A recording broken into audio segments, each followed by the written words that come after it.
Hello students, आप सभी का स्वागत है नीव एकेडमी यूट्यूब चैनल पर। मैं हूं वैभव बजाज। चलिए शुरू करते हैं आज की क्लास। तो आज हम स्टार्ट करेंगे क्लास 10th फिजिक्स का नया टॉपिक लाइट। लाइट एक एनर्जी है। आपने इसके पहले क्लास 9th में साउंड पढ़ा था। साउंड भी क्या है? अ फॉर्म ऑफ एनर्जी। वैसे ही लाइट भी क्या है? अ form of energy. Sound basically travel करता था वेव फॉर्म में, है ना। ट्रांसवर्स वेव, लॉन्गिट्यूडनल वेव, ये सारी चीजें आपने साउंड चैप्टर में पढ़ी थी क्लास 9।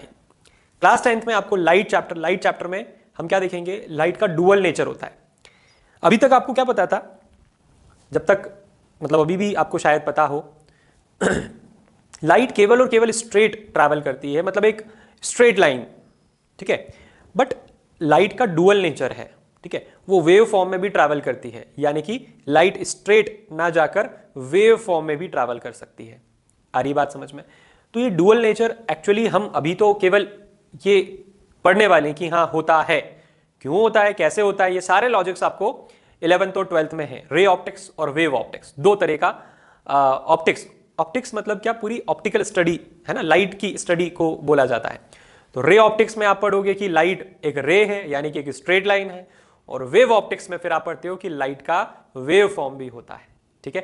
तो ये डुअल नेचर होते हैं लाइट के, जो मैं आपको अभी केवल बता दूंगा। बाकी इसको आप 11th-12th में डिटेल में जाकर पढ़ते हो, ठीक है, वो आपके सिलेबस में रहता है। चलो, तो लाइट हेडिंग डालेंगे, LIGHT, लाइट। हमारे आसपास काफी सारी चीजें हैं, सभी हमको दिखाई दे रही है। जैसे मैंने क्या पहना है ये आपको दिखाई दे रहा है, मेरा स्पेक्स आपको दिखाई दे रहा है ना, मेरी स्किन आपको दिखाई दे रही है, मैंने वॉच पहना हुआ है दिखाई दे रहा है आपको, ठीक है। आपको सब कुछ दिखाई दे रहा है। इवन बोर्ड पर अगर कोई दाग धब्बा होगा वो दिखाई देगा आपको। डॉट बनाऊंगा मैं, है ना, मैं यहाँ पर चैप्टर का हेडिंग है वो दिख रहा है आपको, ठीक है। यहाँ पर मैंने एक डॉट बनाया, दिख रहा है आपको। फिर एक और डॉट बना दिया, ये भी दिख रहा है आपको। लाइन बना दी, दिख रहा है आपको। ये सभी चीज आपको दिखते चले जा रही है। क्यों, कैसे?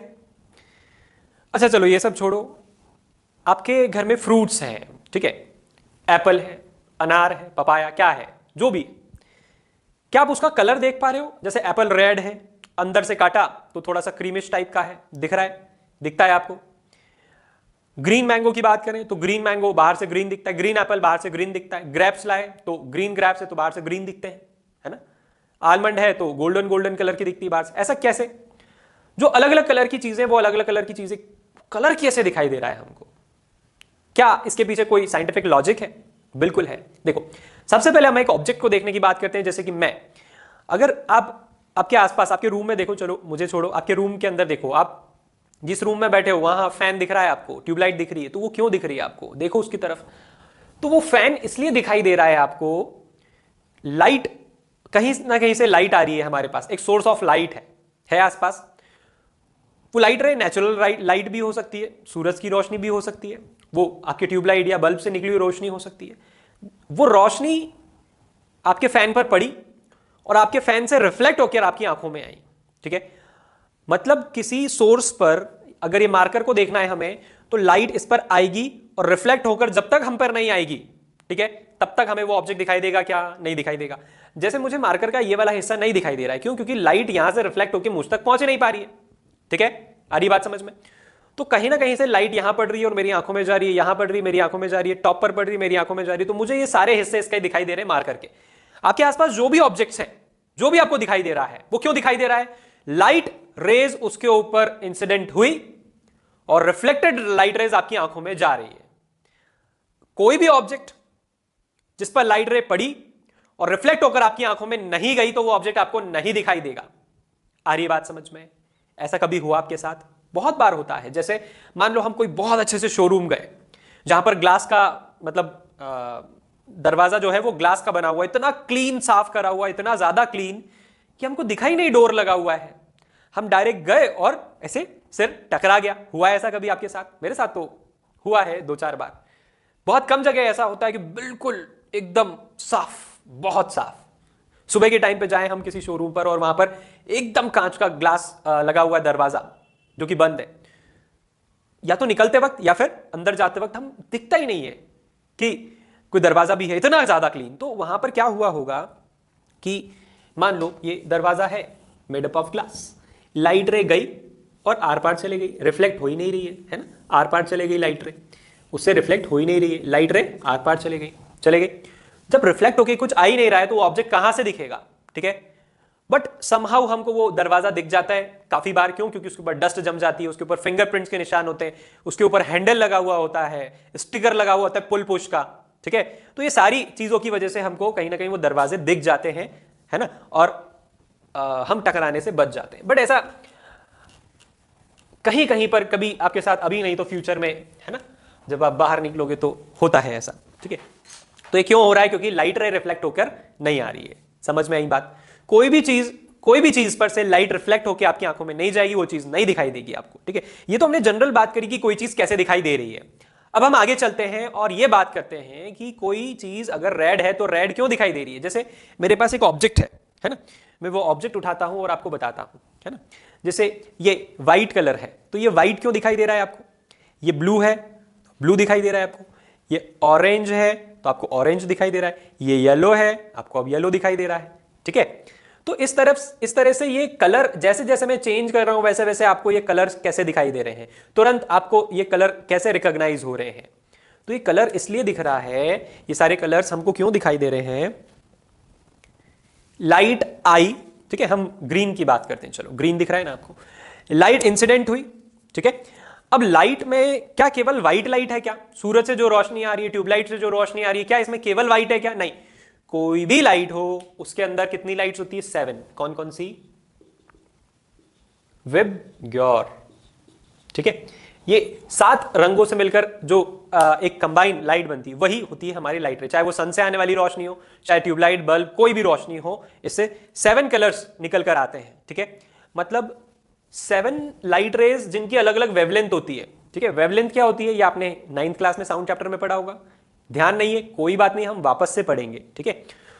तो रेड की वेवलेंथ सबसे ज्यादा होती है। जैसे ट्रैफिक सिग्नल पर आप देखते हो रेड लाइट होती है, क्यों होती है रेड लाइट ट्रैफिक सिग्नल पर? क्योंकि रेड कलर की जो लाइट होती है इसकी वेवलेंथ काफी ज्यादा होती है, मतलब दूर तक दिखाई देती है ना।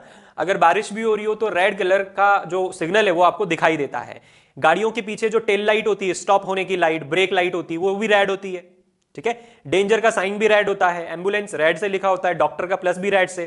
तो जो जरूरी चीजें हैं, जो इमरजेंसी वाली चीजें हैं, जो डेंजरस वाली चीजें हैं, है ना, वो सब रेड से लिखा हुआ रहता है। आ रही बात समझ में? क्योंकि रेड की वेवलेंथ क्या होती है? काफी ज्यादा होती है रेड कलर की, रेड लाइट की। बाकी जो कलर्स हैं उनकी वेवलेंथ रेड से काफी कम होती है, ठीक है। इसको हम ह्यूमन आई में और अच्छे से डिस्कस करेंगे। अभी हम ग्रीन कलर पे थे, तो लाइट रेज आई, है ना, सारी लाइट से उसमें, बट केवल ग्रीन कलर इसने क्या किया? रिफ्लेक्ट किया। ग्रीन कलर की लाइट ये रिफ्लेक्ट कर देगा, ये ग्रीन कलर का है तो ये क्या करेगा? ग्रीन कलर की लाइट रिफ्लेक्ट करेगा, और हमारी आंखों में कौन सी लाइट रे जा रही है? केवल ग्रीन कलर की लाइट रे जा रही है, इसीलिए हमको ये ग्रीन कलर का दिखाई देगा। समझ में आई बात? अब आप बोलोगे कि ऐसे अगर पकड़ के रखे तो साइमल्टेनियसली 3 कलर दिख रहे हैं हमको, यहां ग्रीन दिख रहा है, यहां ऑरेंज दिख रहा है, रेड है क्या? हाँ, ऑरेंज तो इधर है। तो आपको क्या दिखाई दे रहा है? ग्रीन, ऑरेंज और येलो, ठीक है, सही है ना? हाँ, तो आप बोलोगे कि साइमल्टेनियसली 3 कलर दिखाई दे रहे हैं, तो ये वाली सरफेस ग्रीन कलर की जो लाइट आ रही है उसको रिफ्लेक्ट कर आप तक पहुंचा रही है, ये वाली सरफेस येलो कलर की लाइट रिफ्लेक्ट करके आप तक पहुंचा रही है, ये वाली सरफेस ऑरेंज कलर की लाइट रिफ्लेक्ट करके आप तक पहुंचा है, ठीक है।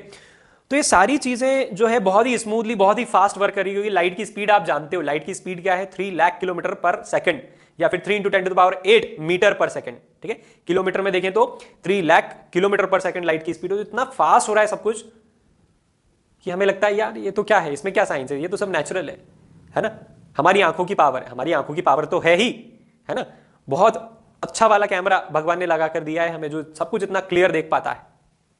बट फिर भी उसमें अगर हम देखें तो कलर्स हमको कैसे दिखाई दे रहे हैं, हम कैसे डिस्टिंग्विश कर पाते हैं?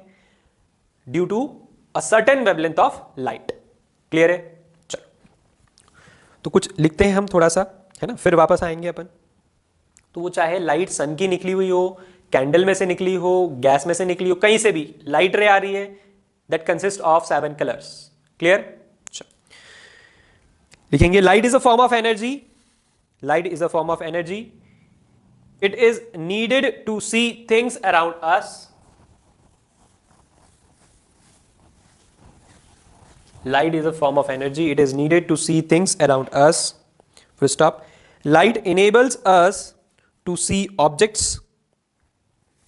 Light enables us to see objects from which it comes. Light enables us to see objects from which it comes or from which it is reflected. अगर सूरज में से रोशनी आ रही है तो सूरज को भी हम देख सकते हैं, बल्ब में से रोशनी आ रही तो बल्ब भी दिखाई देता है, ट्यूबलाइट में से रोशनी आ रही तो वो भी दिखाई देता है। बट क्या चांद में से रोशनी आ रही है, मून में से रोशनी आ रही है? क्या मून के पास खुद की लाइट है क्या? नहीं। सन की रोशनी मून पर पड़ी और मून से रिफ्लेक्ट होकर हमको आई, मतलब जो डायरेक्ट सोर्स ऑफ लाइट है वो भी हमको दिखाई दे रहा है और जिसके ऊपर लाइट पड़ के वो रिफ्लेक्ट कर रहा है वो भी हमें दिखाई दे रहा है। क्लियर है? तो हम ये ऑब्जेक्ट्स को डिवाइड करते हैं दो कैटेगरी में, कौन कौन से? ल्यूमिनस और नॉन ल्यूमिनस।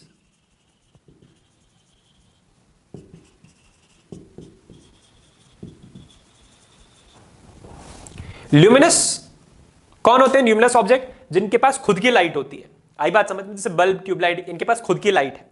आप ये नहीं बोलोगे इलेक्ट्रिसिटी ने इनको लाइट दी, नहीं, इनके पास खुद की लाइट है, ऐसा बोलेंगे, खुद ग्लो कर रहे हैं। नॉन ल्यूमिनस जैसे कि मून। आई बात समझ में? ये बोर्ड भी दिखाई दे रहा है आपको, ये बोर्ड क्या है? नॉन ल्यूमिनस, क्योंकि ये ट्यूबलाइट्स की रोशनी यूज कर रहा है। ठीक है? मैं दिखाई दे रहा हूं, मैं ल्यूमिनस हूं क्या? नहीं, मैं नॉन ल्यूमिनस हूं, क्योंकि मैं किसी की लाइट रिफ्लेक्ट कर रहा हूं तभी दिखाई दे रहा हूं मैं आपको। ठीक है? नेक्स्ट पैराग्राफ में लिखेंगे, तो इसीलिए हमने क्या लिखा? Light enables us to see objects from which it comes और from which it is reflected. Next paragraph. The object like sun, other stars, electric bulb, comma लगा लगा के लिखते जाओ सब। The objects like sun, comma other stars, comma electric bulb, tube light, torch, candle, fire, etcetera, which emits their own light, are called luminous objects. Are called luminous objects. Paragraph change. Those objects which do not emit their own light, those objects which do not emit their own light, but only reflects the light which falls on them, are called non-luminous objects. But only reflect the light which falls on them are called non-luminous objects. For example, flower, trees, chair, table, books, human beings, etc. ठीक है? एक जानवर होता है, कुछ जानवर होते हैं, जैसे जुगनू, आपने देखा है कि नहीं? वो खुद की लाइट एमिट करता है ना? इस तरह के और भी जानवर होते हैं, हम नाम नहीं जानते उनके इंग्लिश या हिंदी में भी, क्योंकि वो जंगली होते हैं, रेयर होते हैं, इसलिए हम नहीं जानते उन्हें। कभी आपने रोड पर जैसे ड्राइव कर रहे हो आप, या फिर आप कहीं जा रहे हो फैमिली के साथ में, तो आपने रोड पर गाय बैठी हुई देखी है, काऊ, आपने बिल्ली देखी अंधेरे में, आपने डॉग देखा है अंधेरे में बैठा हुआ। तो जब भी हमारी गाड़ी की लाइट उनकी आंखों में पड़ती है तो एक अलग सी चमक दिखाई देती है ना? स्पेशली गाय की आंखें बहुत तेज चमकती है, कुत्ते की आंख फिर भी कम चमकती है, बिल्ली की आंख भी काफी तेज चमकती है। ठीक है? तो इनकी आंखों में ऐसा क्या है? इनकी आंखों में गॉड गिफ्टेड है कुछ ऐसा, जिससे लाइट पड़ेगी तो उनकी आंखें चमकेगी, कुछ ज्यादा ही। ह्यूमन बींग्स में ऐसा नहीं है। क्लियर है? तो उनकी आंखों में एक ऐसा लिक्विड है जिससे उनकी आंखें चमकती है। ठीक है? चलो नेक्स्ट हेडिंग डालेंगे, light travels in a straight line. Sorry, next paragraph में लिखेंगे,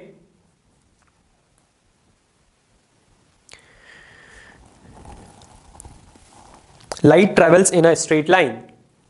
light travels in a straight line. Heading डालेंगे, नेचर ऑफ लाइट। तो लाइट के बारे में अभी तक हम क्या जानते थे कि travels in a straight line, that's it. ठीक है? यहां पर भी हम लाइट रे बोल रहे हैं और पूरे चैप्टर में बोलेंगे, पूरे 10th में हम यही बोलेंगे, लाइट रे। ठीक है? बट जब आप 12th में जाओगे तो वेव ऑप्टिक्स आपको आएगा और वहां पर आपको पता चलेगा कि वेव फॉर्म में भी लाइट ट्रैवल करता है। That is quite strange for now, but जब आप पढ़ोगे तो आपको समझ में आ जाएगा। ठीक है? तो उसका इंट्रोडक्शन हम देखने वाले हैं। तो हेडिंग डालेंगे, nature of light. Nature of light.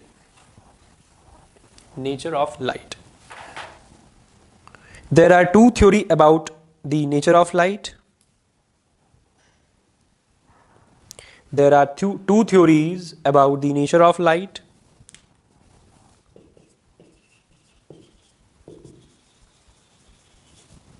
पहला वेव थ्योरी, दूसरा पार्टिकल थ्योरी।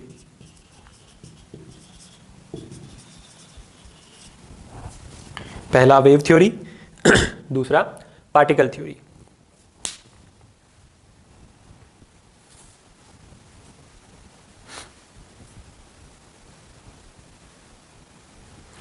तो वेव थ्योरी से हमें क्या क्या पता चला, पार्टिकल थ्योरी से हमें क्या क्या पता चला, हम ये देख लेते हैं। ठीक है, लाइट वेव फॉर्म में कैसे ट्रैवल करती है, क्या करती है, वो सब आपके सिलेबस में ना है। सिलेबस में तो ये भी नहीं है, सिलेबस में तो सीधा स्टार्ट कर देंगे हम, रिफ्लेक्शन से वहां से स्टार्ट हो जाएगा, ये आपके सिलेबस में। ठीक है, बट फिर भी हम देख रहे हैं क्योंकि लाइट के डुअल नेचर होते हैं। पता चला आप क्लास 11th में गए, 12th में गए और आपको वहां पता चल रहा है लाइट के डुअल नेचर होते हैं, तो फिर आपने 10th में क्या लाइट पढ़ा।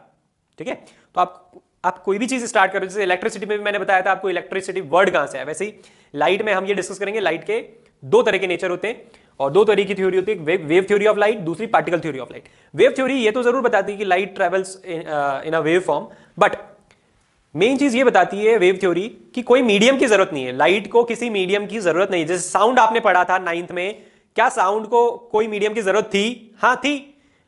वैक्यूम में साउंड ट्रैवल ही नहीं करता है, सॉलिड, लिक्विड और गैस, यानी कि अभी जो हम बात कर रहे हैं ये एयर मीडियम में बात कर रहे हैं कि नहीं कर रहे हैं। तो साउंड को एक मीडियम चाहिए, मटेरियल मीडियम चाहिए to propagate, to travel, but light को कोई मीडियम चाहिए क्या? नहीं, लाइट इवन वैक्यूम में भी ट्रैवल कर सकती है। तो वेव थ्योरी क्या बताती है कि लाइट को कोई मटेरियल मीडियम नहीं चाहिए, वो ऐसे ही ट्रैवल कर जाएगी। ठीक है, वो ऐसे ही प्रोपोगेट कर जाएगी। ऐसा नहीं है कि उसको कोई सॉलिड मीडियम चाहिए, लिक्विड मीडियम या गैसियस मीडियम चाहिए, लाइट को कोई मीडियम नहीं चाहिए। ठीक है, और इसीलिए लाइट की स्पीड क्या है इतनी ज्यादा, कितनी? 3 लाख किलोमीटर पर सेकंड, या फिर हम बोले 3 × 10⁸ मीटर पर सेकंड। ये हमको कौन बताती है? Wave theory of light. Clear? अब पार्टिकल थ्योरी क्या बताती है? पार्टिकल थ्योरी ये बताती है कि जो लाइट रेज है उनके अंदर पार्टिकल्स हैं। ठीक है, उस पार्टिकल का नाम क्या है? फोटोन। प्रोटॉन नहीं, क्या? फोटोन। ठीक है, जिसका कोई मास नहीं है। फोटोन एक पार्टिकल है जिसका कोई मास ही नहीं है। मास नहीं है तो ये मैटर नहीं है। ठीक है, मैटर क्या होता है? जिसका मास होता है और वो जगह ऑक्यूपाई कर, इसका कोई मास ही नहीं है। ठीक है, तो लाइट की एक पार्टिकल थ्योरी भी है, और पार्टिकल हम किसको बोल रहे हैं? फोटोन को बोल रहे हैं। और क्या कहा जाता है पार्टिकल थ्योरी से? कि light travel in a straight line, मतलब लाइट का जो पाथ है वो कैसा होता है? स्ट्रेट होता है, क्योंकि पार्टिकल जो है वो क्या? स्ट्रेट ट्रैवल करेगा। समझ में आई बात? क्लियर है? तो यहां से हमको क्या समझ में आता है? लाइट तो डुअल नेचर की है, लाइट तो डुअल नेचर की है, वेव फॉर्म में भी, पार्टिकल फॉर्म में भी। क्लियर? तो लिखेंगे नेचर ऑफ लाइट, हेडिंग डाली, there are two theory about light, about nature of light. पहला वेव थ्योरी ऑफ लाइट, दूसरा पार्टिकल थ्योरी ऑफ लाइट। लिखेंगे वेव थ्योरी के अंदर, according to wave theory light consists of electromagnetic waves. According to wave theory light consists of electromagnetic waves which do not require a material medium like solid, liquid or gas for their propagation. Light consists of electromagnetic waves which do not require a material medium like solid, liquid or gas for their propagation. Paragraph change. The wavelength of visible light waves is very small. The wavelength of visible light waves is very small, about 4 × 10⁻⁻7 meter. The wavelength of visible light waves is very small, about, यहाँ लिख देता हूँ मैं, 4 × 10⁻⁻7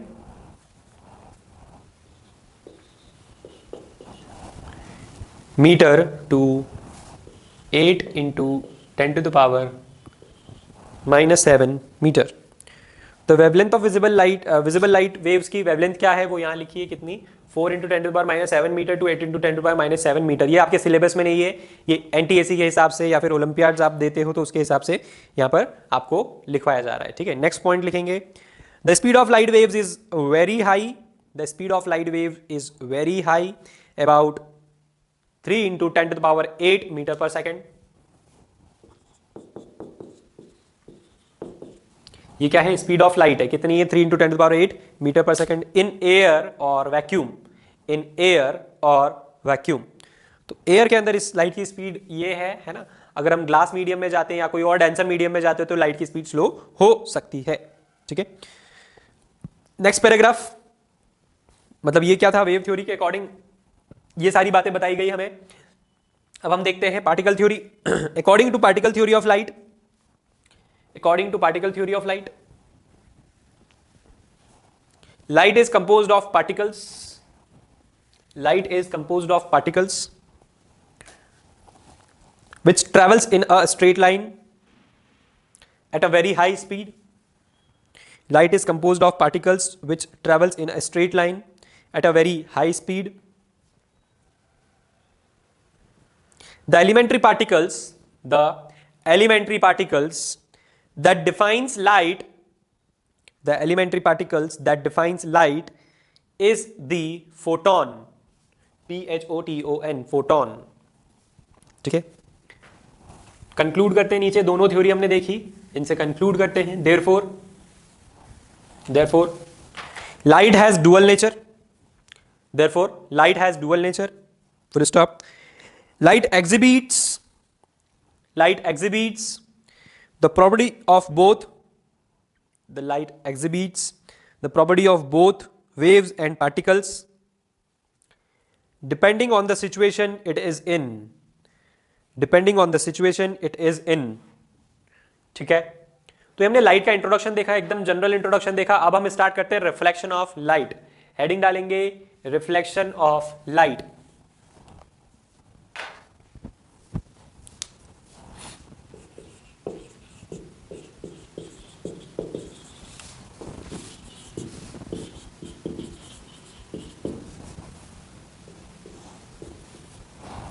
reflection of light डाली heading सभी ने। लिखेंगे the process of sending back the light rays, the process of sending back the light rays which falls on the surface of an object, which falls on the surface of an object is called reflection of light, is called reflection of light। देखो basically light, इस light chapter में हमको दो चीज पढ़ना है, एक reflection और एक होगा रिफ्रैक्शन। ठीक है, रिफ्रैक्शन।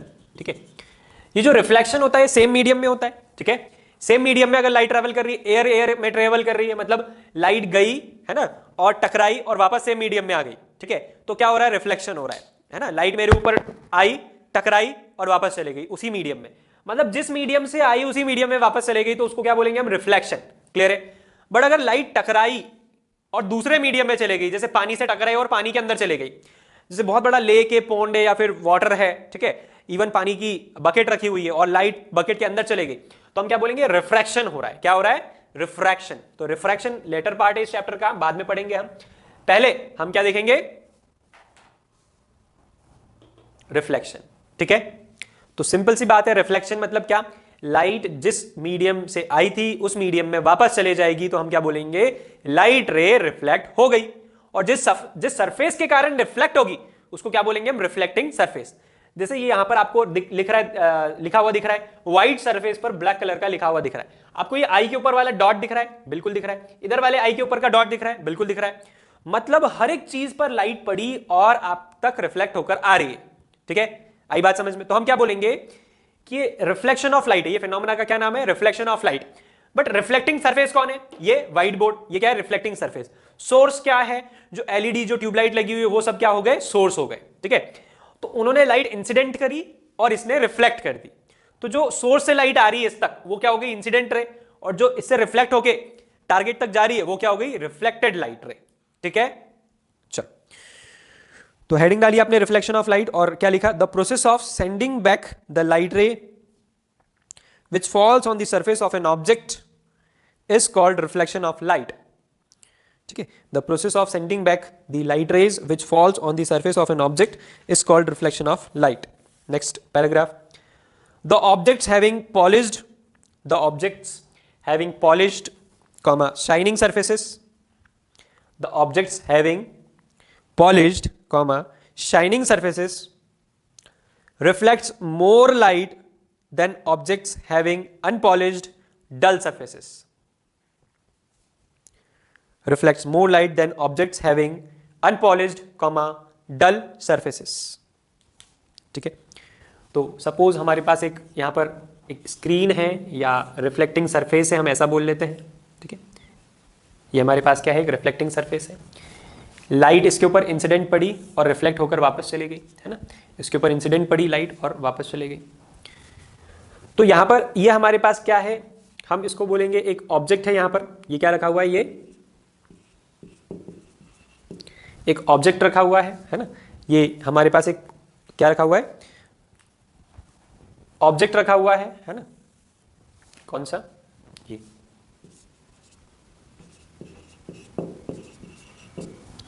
और ये क्या है, पॉइंट ऑफ इंसिडेंस. यहां पर लाइट रे पड़ी तो ये क्या हो जाएगा, पॉइंट ऑफ इंसिडेंस.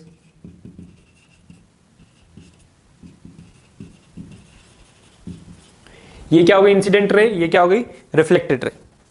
ठीक है, तो रिफ्लेक्शन ऑफ लाइट में हम क्या देखते हैं, कोई भी ऑब्जेक्ट के ऊपर, है ना, कोई भी लाइट रे पड़ी तो जो सोर्स है, ये क्या है, लाइट सोर्स. यहां पर क्या है, LIGHT, लाइट सोर्स.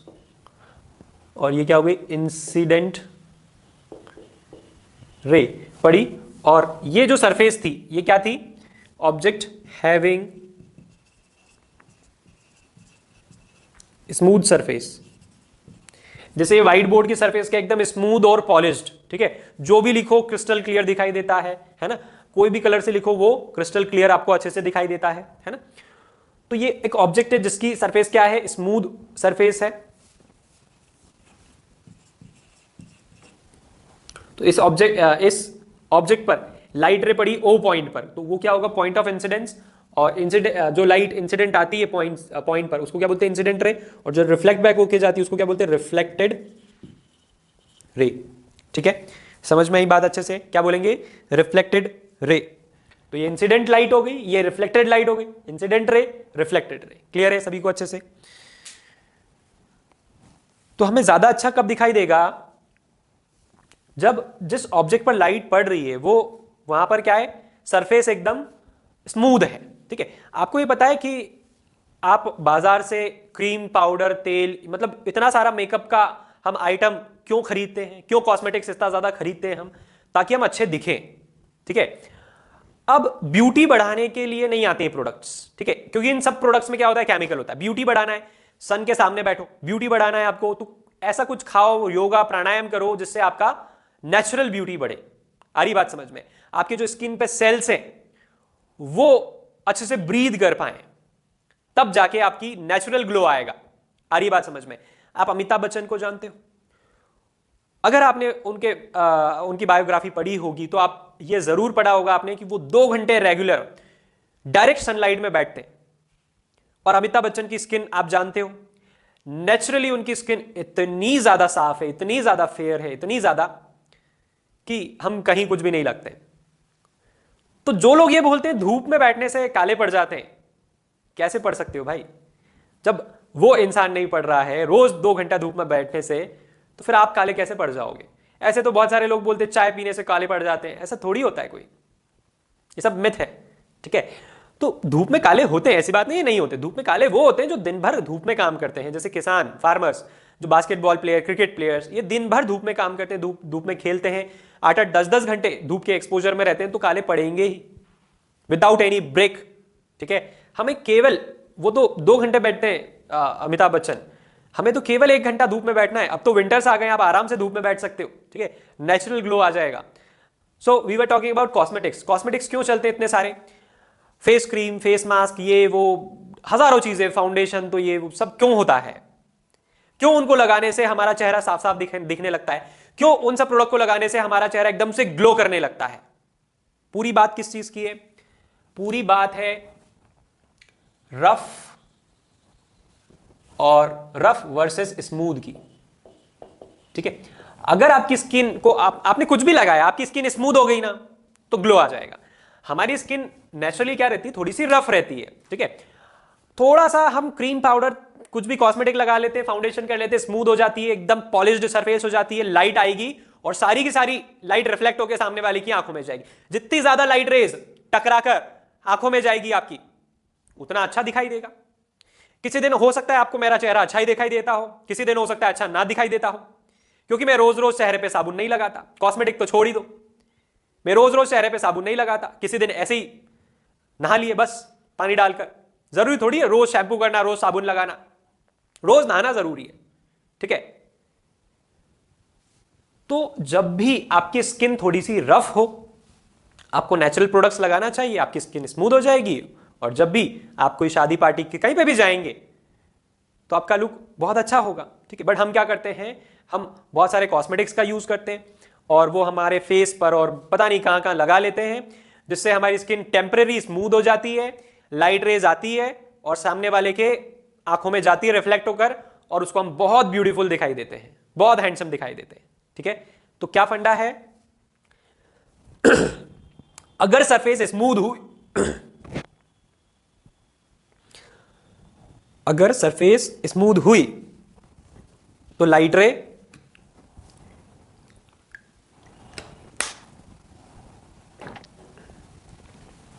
रे आएगी उस स्मूथ सरफेस पर। मान लो 1000 लाइट रे आई, है ना, ऑब्वियस बात है। अगर मैं आपको हाथ दिखा रहा हूं, ठीक है, ये हाथ पर क्या हो रहा है, बहुत सारी लाइट रे आई और टकरा कर आपके पास आ गई, ठीक है। तो अगर 1000 लाइट रे इस पर इंसिडेंट होती है, उसमें से अगर 100 आपके पास आती है, तो जितना साफ हाथ है, जितना अच्छा हाथ है, उतना अच्छा नहीं दिखाई देगा। बट अगर 1000 लाइट रे इस पर पड़ती है और 900 लाइट रे आपको आपके आंखों में जाती है, तो यही चीज आपको बहुत क्लियर और साफ दिखाई देगी। इट इज जस्ट, ठीक है, आ रही बात समझ में। जितनी लाइट रे हमारे चेहरे पर पड़ रही है, अगर उसमें से 90% भी रिफ्लेक्ट होकर सामने वाले के चेहरे पे जा रही है, तो उसको साफ साफ दिखाई देगा कि कहां पर स्पॉट है, कहां पर क्या है, कहां पर क्या नहीं है, पूरी फेस की डिटेल वो देख सकता है, ठीक है।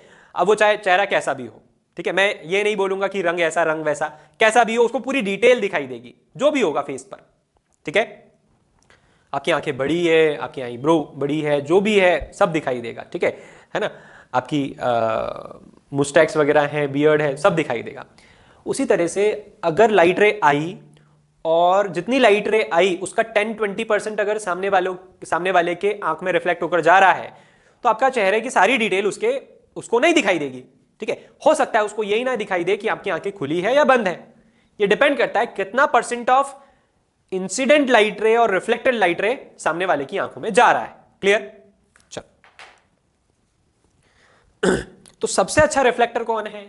वैसे तो ये भी काफी अच्छा रिफ्लेक्ट कर रहा है, ठीक है, बट ऐसा एक मेटल है जो सबसे अच्छा रिफ्लेक्टर है, कौन है? सिल्वर। सिल्वर इतना अच्छा रिफ्लेक्टर ऑफ लाइट है कि हम प्लेन मिरर, आपके पास एक ग्लास पीस हो, ठीक है, आपके पास एक ग्लास का पीस हो, आप उसमें क्या कर दो, सिल्वर पॉलिश कर दो। क्या कर दिया आपने? सिल्वर पॉलिश, ठीक है। एक तरफ सिल्वर पॉलिश कर दिया आपने, पहले क्या कर दिया आपने? सिल्वर पॉलिश कर दिया, तो आपको क्या दिखाई देगा? अगर आप इधर आओगे, ये आपने क्या किया, आपके पास एक ग्लास पीस था, उसको पीछे से सिल्वर पॉलिश कर दिया। अब आप इधर आकर देखोगे तो आपको वो दिखेगा, अरे ये तो मिरर बन गया। एक सिंपल सा प्लेन ग्लास, बिल्कुल आर पार दिखता है जिसमें, ठीक है, सिंपल सा प्लेन ग्लास जिसमें आर पार दिखता है, उसको एक साइड से सिल्वर पॉलिश कर दिया, तो दूसरी साइड से आकर देखोगे तो क्या दिखाई देगा? ये तो मिरर बन गया, ठीक है। आपका खुद का चेहरा उसके अंदर दिखाई देगा। बट अगर आप उसको ऐसे ही रहने दोगे थोड़े दिन तक, आप उसको एज इट इज रहने दोगे थोड़े दिन तक, तो आपने क्या पढ़ा है केमिस्ट्री में? आपने पढ़ा है कि सिल्वर और ऑक्सीजन रिएक्ट करते हैं, ठीक है, और क्या बना लेते हैं? सिल्वर ऑक्साइड बना लेते हैं। मतलब ये सिल्वर को रिएक्ट करके इसका रिफ्लेक्टिंग पावर कम कर देगा, कौन? ऑक्सीजन। तो आप क्या करो, सिल्वर पॉलिश करने के बाद इसके ऊपर पेंट कर दो, ठीक है, प्रोटेक्टिव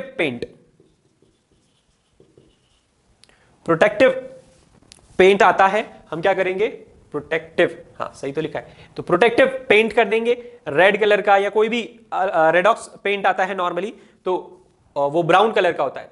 तो नॉर्मली अगर आप कोई भी मिरर के पीछे, कोई भी मिरर कवर्ड है पूरा फ्रेम में, उसको खोलकर देखोगे तो रेड कलर का पेंट आपको दिखाई देगा, ब्राउन कलर का पेंट दिखाई देगा, उसके अंदर रहता है सिल्वर, ठीक है। अगर आप पॉलिश को ब्लेड से या कोई तिकोनी चीज से घिस दोगे तो सिल्वर निकल जाएगा, तो आपको प्लेन ग्लास की तरह दिखाई देगा, ठीक है। तो मैं ये नहीं बोलूंगा कि सारे के सारे मिरर जितने भी उसके पीछे आपको सिल्वर मिल जाएगा, चांदी मिल जाएगी। अगर ऐसा होता तो मिरर बहुत महंगे होते, ठीक है। आपने कभी ये सोचा है, ये देखा है, ये मार्क किया है क्या कि घर में आपके अगर अलग अलग मिरर्स हैं, जैसे कोई छोटा कोई बड़ा, तो सब इक्वली क्लियर नहीं है। चलो घर में छोड़ो, हम कहीं पार्लर गए, ठीक है, बॉयज भी जाते हैं गर्ल्स भी जाते हैं, ठीक है, बॉयज हेयर सैलून जाते हैं, गर्ल्स पार्लर जाती, तो जहां हम गए वहां पर जो मिरर है वो बहुत ज्यादा क्लियर आपको दिखा रहा है आपकी इमेज। मतलब घर पर जो मिरर है उसमें उतना अच्छा नहीं दिखाई देता, पार्लर में सैलून में जो मिरर है उसमें हम बहुत अच्छे दिखाई देते हैं। ऐसा आपने कभी नोटिस किया है, फील किया है क्या? ऐसा नहीं किया तो अब वापस जाना, देखना कि घर पर हम कैसे दिखाई दे रहे हैं, और जाते से ही वापस देखना कि हम अब कैसे दिखाई दे रहे हैं। तो आपको क्या महसूस होगा? हम थोड़े अलग, थोड़े अच्छे दिखाई दे रहे हैं, थोड़े क्लियर दिखाई दे रहा है। क्यों? देखो, सबसे पहली बात, हमारे रूम के अंदर घर में उतनी लाइट्स नहीं होती है, नॉर्मल लाइट्स होती है। हमें कोई काम थोड़ी करना है, बेडरूम में रीड करना है ज्यादा, और क्या, बहुत ज्यादा लाइट नहीं होती है हमारे बेडरूम वगैरह, ड्रेसिंग रूम वगैरह में, ठीक है। और दूसरा, हम जो मिरर लेते हैं वो बहुत ज्यादा प्रोफेशनल मिरर नहीं लेते, एक मिड रेंज का मिरर ले लेते हैं, ठीक है, बहुत ज्यादा कोई ब्रांडेड चीज पर नहीं जाते हैं हम। बट जो सैलून वाले होते हैं, जो पार्लर वाले होते हैं, वो क्या करते हैं, उनका काम है दिन भर का, ठीक है, उनको सालों साल वही मिरर चलाना है। एक दिन में 10-50 कस्टमर्स आएंगे और वो वही मिरर देखेंगे, तो उनको मिरर चाहिए ए क्लास, एकदम महंगा वाला, एकदम बढ़िया क्वालिटी वाला, ब्रांडेड। तो उनका एक एक मिरर का कॉस्ट 5-5, 10-10 हजार रुपए रहता है, एक एक मिरर का कॉस्ट। और जब आप सामने जाकर खड़े होते हो तो लाइट्स ही लाइट्स होती है वहां पर, लाइट्स का खेल है पूरा। जितनी ज्यादा लाइट रे आपके ऊपर पड़ेगी, रिफ्लेक्ट होकर आपकी इमेज पर जाएगी और आपको वापस से रिफ्लेक्शन दिखाई देगा उसका, आपकी आंखों में उतनी ज्यादा इंसिडेंट लाइट रह जाएगी और आपको आप खुद की इमेज आपको बहुत अच्छी दिखाई देगी। ऐसा लगेगा यार घर के मिरर में तो इतना अच्छा नहीं दिख रहे थे, यहां आके एकदम से क्या जादू हो गया। तो नॉर्मली हम कोई भी सर्विस लेने के बाद देखते हैं खुद को, है ना, हम ये सर्विस लेने के पहले जाकर नहीं देखते, ठीक है। तो नेक्स्ट टाइम आप जब भी जाओ तो क्या करना, घर से निकलो तब अपना बिल्कुल अच्छे से देखना फेस वगैरह कि हम कैसे दिखाई दे रहे हैं, और वहां जाकर फिर देखना हम कैसे दिखाई दे रहे हैं। तो आपको क्या दिखेगा कि हम थोड़े अच्छे दिखाई दे रहे हैं as compare to home mirror. क्यों? 2 कारण बताए मैंने। सिल्वर जितना ज्यादा अच्छा मिरर होगा, जितना ब्रांडेड मिरर होगा, जितना कॉस्टली मिरर होगा, तो वो कॉस्टली क्यों है? ग्लास की क्वालिटी तो लगभग सेम होती है। मेन क्या होता है, जो सिल्वर पॉलिश है वो कितनी ईमानदारी से सिल्वर है, क्योंकि सिल्वर जैसा क्या होता है, टिन, वो पॉलिश कर दिया मिला मिलू के, ठीक है। मतलब सिल्वर का मिक्सचर अगर पॉलिश कर दिया जाए तो उतना अच्छा रिफ्लेक्टिंग सरफेस होगा क्या? नहीं होगा। तो जितनी लाइट रे जा रही है उतनी वापस रिफ्लेक्ट होकर आ रही है क्या? नहीं। तो उतनी डिटेल्स आपको मिलेगी ही नहीं। सिंपल सी चीज है, सिंपल सा कैलकुलेशन है। तो जितना अच्छा सिल्वर पॉलिश वाला मिरर, उतना अच्छा आपको आपकी इमेज दिखाई देगी मिरर के अंदर, ठीक है। चलो, तो काफी हमने डिस्कस किया, आगे लिखते हैं। ये चैप्टर में डिस्कस करने का बहुत इंटरेस्टिंग है और बहुत अच्छा है, ठीक है। आई डोंट नो आपको स्कूल में टॉपिक पढ़ाया कि नहीं पढ़ाया और कैसे पढ़ाया, क्या पढ़ाया, ठीक है, बट यहां पर हमें हर एक टॉपिक हम डिटेल में जाकर पढ़ते हैं, कोई जल्दबाजी नहीं, क्योंकि नॉलेज हमें पूरा गेन करना है, जनरल वाला भी और जो सिलेबस में है वो भी, ठीक है। तो आपने फिगर बना लिया। मैंने ये फिगर के पहले क्या लिखवाया था आपको, the object having polished shiny surface reflects more light than object having unpolished dull surfaces, ठीक है। तो आपको ये फिगर बनाना था। ये फिगर के नीचे लिखेंगे, silver metal is one of the best reflector of light. Silver metal is the best reflector of light. Next paragraph, ordinary mirror are made by depositing a thin layer of silver metal. Ordinary mirrors are made by depositing a thin layer of silver metal on the back side of the plain glass sheet. तो एक plane glass sheet ली, उसमें जिस भी तरफ आपको क्या reflecting surface बनानी है, एक तरफ तो सिल्वर पॉलिश कर देंगे, दूसरी तरफ से क्या हो जाएगी, वो मिरर वाली साइड हो जाएगी, ठीक है। तो एक साइड आपको पॉलिश करनी है, दूसरी साइड रिफ्लेक्टिंग सरफेस हो जाएगी, ठीक है। हाँ, तो ordinary mirror are made by depositing a thin layer of silver metal on the back side of the plane glass sheet, on the back side of the plane glass sheet, full stop. The silver layer is then protected by a coating of red paint. Silver layer is then protected by a coating of red paint. Full stop. The reflection of light in a plane mirror, the reflection of light in a plane mirror takes place at the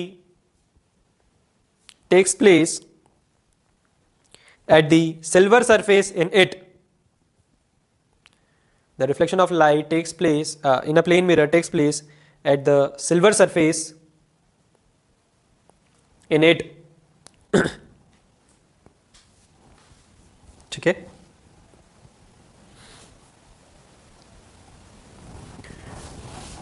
तो normally हम plane mirror को इस तरह से denote करेंगे, ठीक है।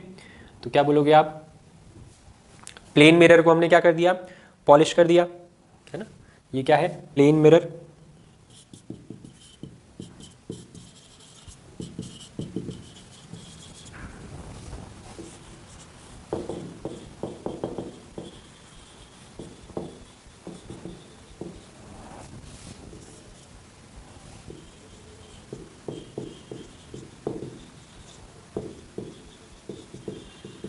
ये क्या हो गई, रिफ्लेक्टिंग सरफेस, और वो क्या हो गई, पॉलिश्ड सरफेस। सिल्वर पॉलिश करके रेड पेंट कर दिया, पॉलिश सरफेस हो गई, ठीक है। तो ये रिफ्लेक्टिंग सरफेस को हम क्या बोलेंगे, फ्रंट, फ्रंट साइड। और ये क्या हो गया, मिरर का बैक साइड, ठीक है। Polished surface protected by paint. तो ये क्या हो गया, प्लेन मिरर हो गया। यहां पर आप खड़े रहोगे, यहां से आप चेहरा देखोगे अपना, आप दिखाई दोगे, ठीक है। तो सपोज आप यहां खड़े हो, आप यहां खड़े हो, कितनी दूरी है, 1 मीटर की दूरी है, ठीक है। मिरर से कितनी दूरी है, 1 मीटर की दूरी है। तो सेम टू सेम आप दिखाई दोगे, ऐसा नहीं कि आप इधर लंबे दिखाई दोगे या कुछ और। अच्छा ये तो लंबा हो गया, ऐसे कैसे हो गया, लंबा थोड़ी ऊंचा हो गया, सेम टू सेम दिखाई दोगे, ठीक है। ऊपर नीचे बन सकता है, हाथ भी लंबे हो गए, देखो, ठीक है। अब ठीक है, तो आप प्रॉपर उतने ही दूर दिखाई दोगे, उतने ही लंबे दिखाई दोगे, उतने ही चौड़े, उतने ही मोटे, उतने ही पतले, सब कुछ वैसा का वैसा, है ना, वैसे ही रहेगा। तो प्लेन मिरर क्या होता है, प्लेन मिरर आपको वर्चुअल इमेज दिखाता है। वर्चुअल मतलब आप टच नहीं कर सकते इस इमेज को, ऐसे पकड़ नहीं सकते जाकर, टच भी नहीं कर सकते उसको, ठीक है। आप किसको, मिरर को हाथ लगाओगे, बट मिरर से भी 1 मीटर पीछे रहेगी आपकी इमेज। तो ऐसी इमेज को क्या बोलते हैं, वर्चुअल इमेज, ठीक है। तो प्लेन मिरर के सामने जाके खड़े होंगे तो कैसी इमेज बनेगी, बिल्कुल एज इट इज इमेज बनेगी। समझ में आई बात, क्लियर है। जैसे मान लो मैं ऐसे खड़े हुआ, ये मेरा राइट हैंड है ना, दिख रहा है, ये मेरा राइट हैंड है। अब मैं देखो, राइट हैंड किस तरफ है, इस तरफ है, इस तरफ क्या है, बोर्ड के साइड लेफ्ट हैंड है। अब मैं बिल्कुल इस तरह से खड़े हो जाता हूं, मेरा राइट हैंड कहां चला गया, इधर, और लेफ्ट हैंड कहां आ गया, इधर आ गया कि नहीं आ गया। बट अगर सामने मिरर है, मेरे सामने मिरर है, मैं राइट हैंड अगर इस तरह से कर रहा हूं तो मिरर में भी राइट हैंड इधर से उठेगा, क्लियर है। मतलब अगर मैं इस तरह से यूं आ जाता हूं तो मेरा राइट हैंड इधर वाला उठना चाहिए, ठीक है। तो अगर जैसे आप, मैंने राइट हैंड उठाया, आपका राइट हैंड कौन सा होगा, इधर वाला होगा आपका, ठीक है। इस साइड जो होगा, है ना, मेरे लेफ्ट के सामने जो होगा वो आपका राइट होगा। तो यहां पर हम किसकी बात कर रहे हैं, प्लेन मिरर की। और प्लेन मिरर में कैसा इन्वर्जन हो रहा है, लेटरल इन्वर्जन हो रहा है। क्या बोलेंगे इस वर्ड को, लेटरल इन्वर्जन।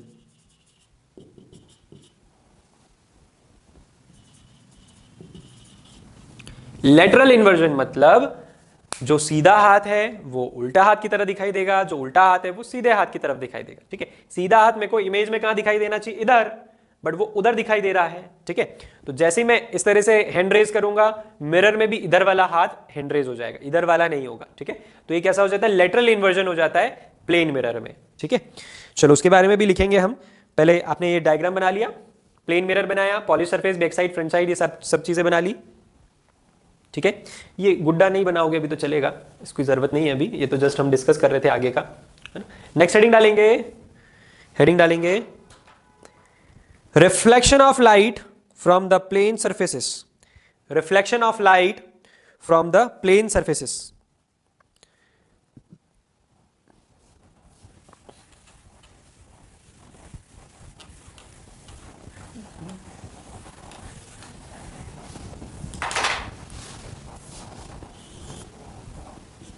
बनाएंगे mirror,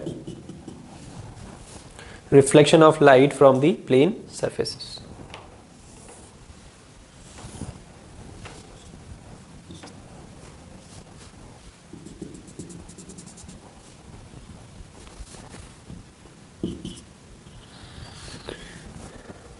Reflection of light from the plane surfaces.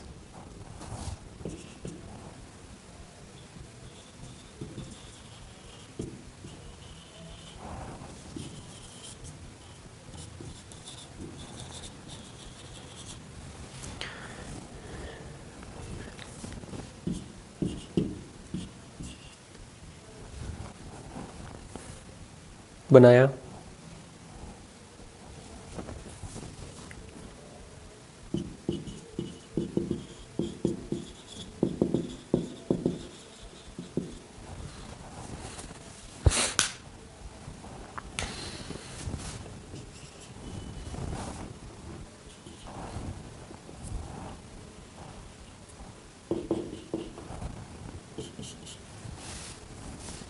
ठीक है, तो देखेंगे एम एन, ये क्या एक प्लेन मिरर है, इस साइड से पॉलिश्ड है, इस साइड से रिफ्लेक्टिंग सरफेस है।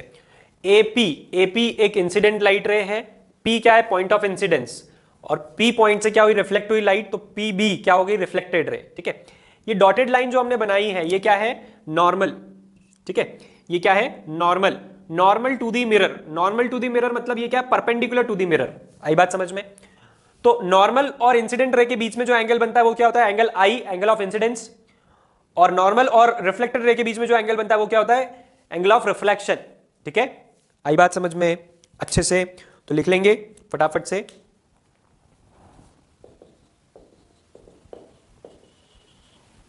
M N plane mirror, AP incident रे,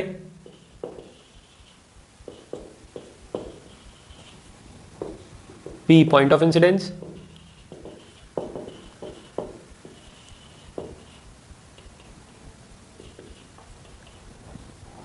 फिर पी बी रिफ्लेक्टेड रे, और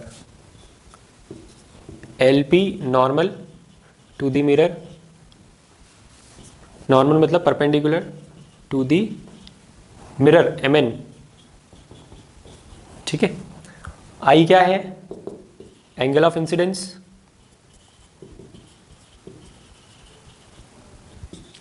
angle of reflection,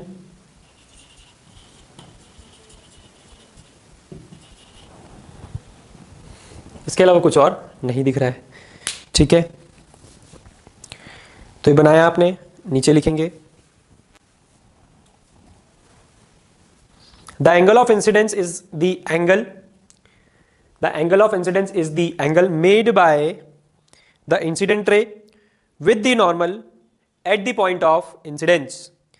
The angle of incidence is the angle made by the incident ray with the normal at the point of incidence. That is angle APL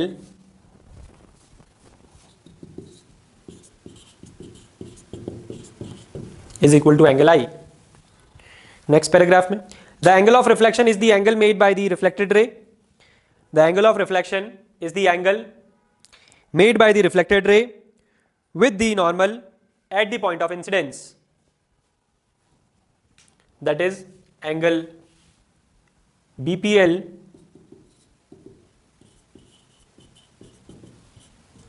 is equal to angle R. ठीक है, समझ में आ रहा है सभी को। देखो अगर आप ये सोचोगे ये सब तो बेसिक है, ये सब तो हमने पढ़ा है, ये करा है वो करा है, तो देखो सिंपल सी बात है, इलेक्ट्रिसिटी का भी जो बेसिक था वो आपको कहीं नहीं पढ़ाया जाता है, लाइट का भी जो ये बेसिक हम पढ़ रहे हैं, इस तरह से इतना डीप जाके हर एक छोटी छोटी चीजें जिसमें 1 मार्क के क्वेश्चन बनने के चांसेस होते हैं, ओलंपियाड्स में आने के चांसेस होते हैं, कहीं से भी कुछ भी, ठीक है, वो स्किप हो जाएगा आपका। तो स्किप करने की कोशिश करना मत बिल्कुल भी, और ध्यान से सुनना हर एक बात को। क्यों? क्योंकि इसी से रिलेट करके फिर आगे आएगा, फिर आगे तो मैं बोल दूंगा कि मैंने तो पढ़ा दिया, ठीक है, फिर मत बोलना। तो हल्के में लिया तो फिर जाओगे आप, मैंने आपको रिमाइंड कराया क्योंकि लॉज ऑफ रिफ्लेक्शन स्टार्ट हो रहा है, ठीक है, यहां से चैप्टर एक नया मोड़ लेता है, ठीक है। तो अभी तक जो पढ़ा था ठीक है, नहीं ध्यान दिया तो एक बार रिवाइज कर लेना, कोई दिक्कत नहीं आएगी, बट अब से आपको बहुत ही अटेंटिव रहना है। हेडिंग डालेंगे लॉज ऑफ रिफ्लेक्शन, हेडिंग डालेंगे laws of reflection.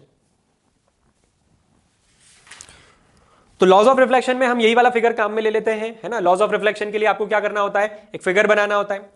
Laws of reflection वैसे तो आएगा नहीं आपको, 10th क्लास में आ चुके हो, तो लॉज ऑफ रिफ्लेक्शन आएगा नहीं। तो फिगर कैसा बनाया जाता है, बट फिर भी अगर आ गया तो मिरर बनाया जाता है, इंसिडेंट रे, रिफ्लेक्टेड रे, नॉर्मल, और यही सब चीजें, ठीक है, क्लियर। तो मैं दोबारा नहीं बना रहा हूं, अगर आपका पेज टर्न हो गया है तो आप दोबारा बनाओगे यही का यही फिगर, ठीक है। लॉज ऑफ रिफ्लेक्शन तो आपको याद होंगे दोनों लॉज ऑफ रिफ्लेक्शन की, नहीं याद है? चलो पहला, the incident ray, the reflected ray and the normal, incident, reflected और normal, they lie on the same plane. The incident ray, the reflected ray and the normal at the point of incidence, the incident ray, the reflected ray and the normal at the point of incidence all lie in the same plane, all lie in the same plane। तो वैसे तो आपने light chapter 9 में तो पढ़ा ही नहीं, आपको 8th class में आपने पढ़ा होगा, तो तब अगर आपको समझ में नहीं आया था कि इसका मतलब क्या होता है सेम प्लेन, तो अब आपको ये समझ में आ जाएगा, ठीक है। जैसे ये एक पेज है, ठीक है, तो ये क्या है, ये एक प्लेन है, आ रही बात समझ में। अगर ये मैं दूसरा पेज ओपन करता हूं तो ये दूसरा प्लेन हो गया, ठीक है। तो सेम प्लेन मतलब इसी प्लेन मतलब बिल्कुल इसी के डायमेंशन में, ठीक है। अगर मैं बोर्ड पर जो भी लिख रहा हूं वो 2D है, ठीक है, और यहां ये जो स्ट्रक्चर है हमारे पास ये क्या 3D है, तो ये क्या हो गया, ये एक प्लेन है और इसके अंदर कई सारे प्लेन्स हैं। क्लियर? ये अलग प्लेन है, ये अलग प्लेन, ये अलग प्लेन, ये अलग प्लेन, सब अलग अलग सरफेस, अलग अलग प्लेन हो गए, ठीक है। तो all lie in the same plane. मतलब लाइट एक बड़ी ट्यूबलाइट होती है, ट्यूबलाइट में से हजारों लाखों लाइट रेज आती है, करोड़ों लाइट रेज आती है। तो अगर एक लाइट रे आई और टकराकर वो इधर गई तो इसकी नॉर्मल के साथ में ये सेम प्लेन में, और वही लाइट रे इधर गई है ना टकराकर, तो इसकी अलग नॉर्मल बनेगी। They are in the same plane, उनकी बात चल रही है, ठीक है। तो इंसिडेंट रे, रिफ्लेक्टेड रे और normal all lie in the same plane. तो यहां पर अलग अलग इंसिडेंट रेज का अलग अलग नॉर्मल होता है, अलग अलग प्लेन होता है, ठीक है। चलो सेकंड लॉ लिखेंगे, the angle of reflection is always equal to the angle of incidence. The angle of reflection is always equal to the angle of incidence. That is angle I is equal to angle R. That is angle I is equal to angle R. लिखा सभी ने अच्छे से। Figure जरूर होना चाहिए laws of reflection के वहां पर। अगर आपने लॉज ऑफ रिफ्लेक्शन आए आपको, मान लो स्कूल की हाफ ईयरली प्री बोर्ड वगैरह में ही आ गए, तो फिर तो आपको आना चाहिए, ठीक है।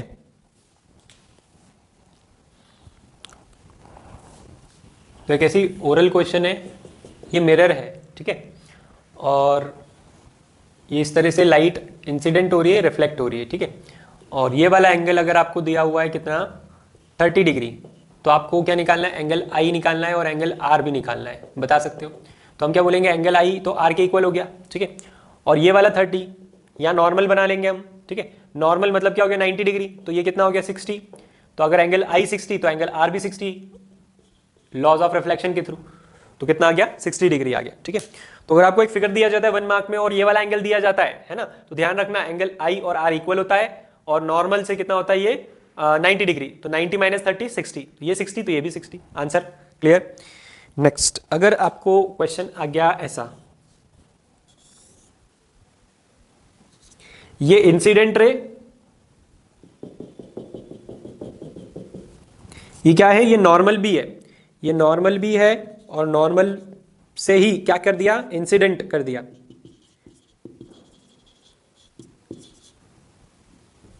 तो ये इंसिडेंट भी है, नॉर्मल भी है। तो बताओ रिफ्लेक्टेड रे कहां जाएगी।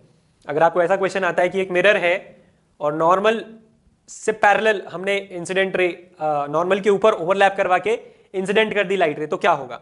तो हम बोलेंगे अगर नॉर्मल से पैरेलल इंसिडेंट रे भेज दी हमने इस तरह से प्लेन मिरर पर, ठीक है, तो रिफ्लेक्टेड रे क्या होगी, सेम पाथ से वापस आ जाएगी, ठीक है।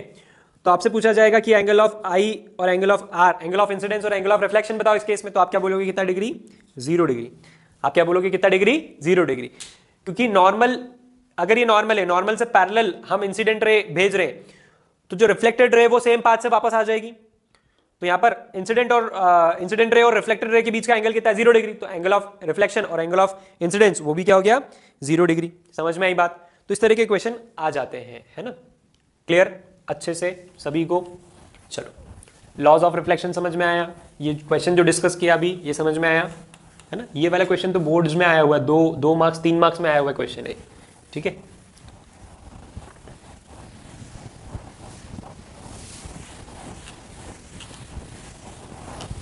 समझ में आया सभी को, रफ कर दें, आगे बढ़ते हैं।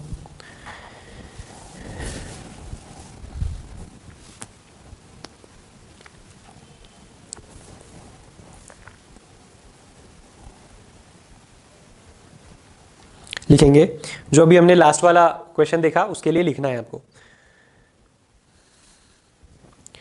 अ ray of light which is incident normally,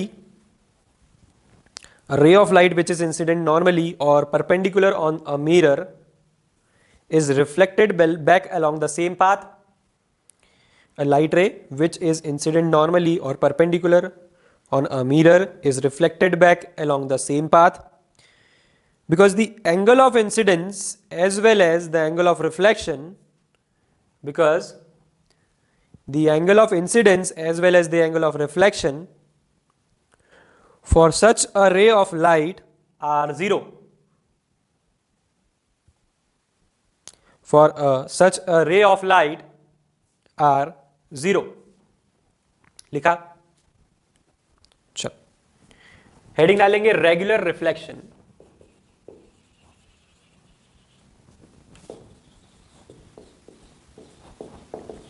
heading डालेंगे रेगुलर रिफ्लेक्शन. अब ये रेगुलर रिफ्लेक्शन क्या, इरेगुलर भी होता है क्या? इरेगुलर भी होता है क्या रिफ्लेक्शन? बताओ, ये रेगुलर रिफ्लेक्शन क्या चीज है? देखो, रेगुलर इरेगुलर रिफ्लेक्शन को डिफ्यूज्ड रिफ्लेक्शन भी क्या कहा जाता है? क्या कहा जाता है?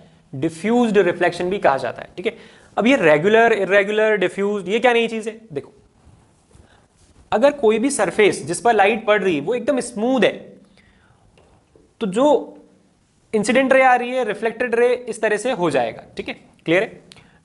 लॉ ऑफ रिफ्लेक्शन किसी के लिए फेल नहीं होता है, तो यहां पर भी लॉ ऑफ रिफ्लेक्शन पड़ेगा, लगेगा. यहां पर जितनी भी लाइट रेस पैरेलल आ रही है इंसिडेंट, वो पैरेलली रिफ्लेक्ट बैक हो जाएगी. जैसे ये incident incident incident, reflect back reflect back reflect back, यहां पर पॉलिश्ड है मान लो. ठीक है, अब अगर इरेगुलर सरफेस है, इस तरह की सरफेस है, उसको हमने यहां से पॉलिश कर दिया, मान लो, सपोज करो हमने यहां से उसको पॉलिश कर दिया. ठीक है, अब 3 या 4 रेज आ रही है विच इज पैरेलल.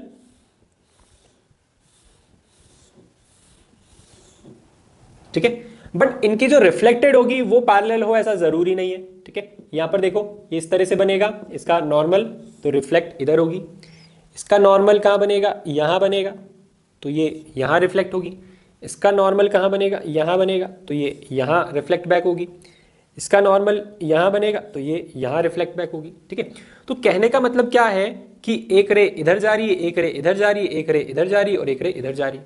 क्लियर है? तो यहां पर डिफ्यूज्ड रिफ्लेक्शन हो रहा है. डिफ्यूज्ड रिफ्लेक्शन मतलब इरेगुलर सरफेस पर लॉ ऑफ रिफ्लेक्शन तो फॉलो हो रहा है. लॉ ऑफ रिफ्लेक्शन कभी फेल नहीं होगा. ठीक है, angle i equal to angle r है और रहेगा. ठीक है, चाहे वो रेगुलर रिफ्लेक्शन हो चाहे वो डिफ्यूज रिफ्लेक्शन हो, मतलब सरफेस स्मूथ हो या रफ हो, सरफेस रेगुलर हो या इरेगुलर हो, लॉज ऑफ रिफ्लेक्शन तो हर जगह फॉलो होगा. बस ये है कि यहां पर इंसिडेंट रे और रिफ्लेक्टेड रे, अगर इंसिडेंट रे पैरेलल जा रही है तो रिफ्लेक्टेड रे भी पैरेलल आएगी. यहां पर इंसिडेंट रे पैरेलल दिख रही है बट रिफ्लेक्टेड रे पैरेलल है क्या? बिल्कुल भी नहीं. क्लियर? ये डिफरेंस आ जाता है. तो हेडिंग डाली आपने रेगुलर रिफ्लेक्शन. रेगुलर रिफ्लेक्शन लिखेंगे.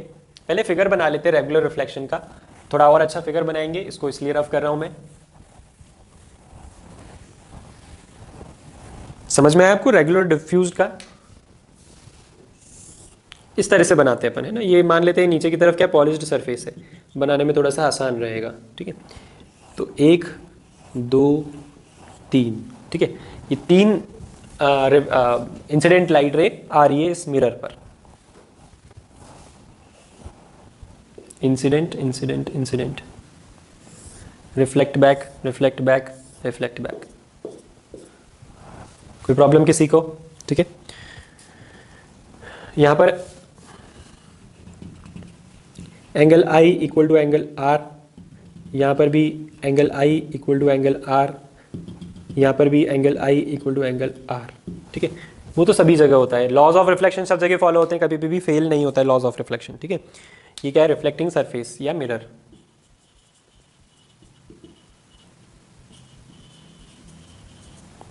तो ये पैरेलल बीम ऑफ लाइट आ रही है और जा भी कैसे रही? पैरेलल जा रही है. तो लिखेंगे regular reflection of light occur from the smooth surface like a plane mirror.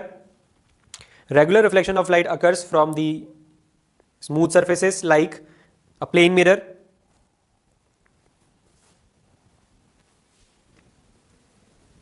ये एक पॉइंट था, है ना. दूसरा पॉइंट लिखेंगे in regular reflection a parallel beam of incident light, in regular reflection a parallel beam of incident light is reflected as a parallel beam of as a parallel beam in one direction. In regular reflection, a parallel beam of incident light is reflected as a parallel beam in one direction. ठीक है, तो जिस तरह से incident ray light beam आती है उसी तरह से पैरेलल की पैरेलल वो चले जाती है. ठीक है, नेक्स्ट हेडिंग डालेंगे डिफ्यूज्ड रिफ्लेक्शन और इरेगुलर रिफ्लेक्शन. या क्या लिखेंगे, डिफ्यूज्ड रिफ्लेक्शन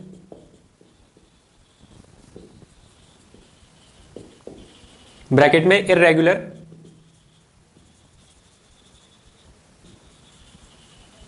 रिफ्लेक्शन।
ये भी क्या है, पॉलिश्ड सरफेस है ना।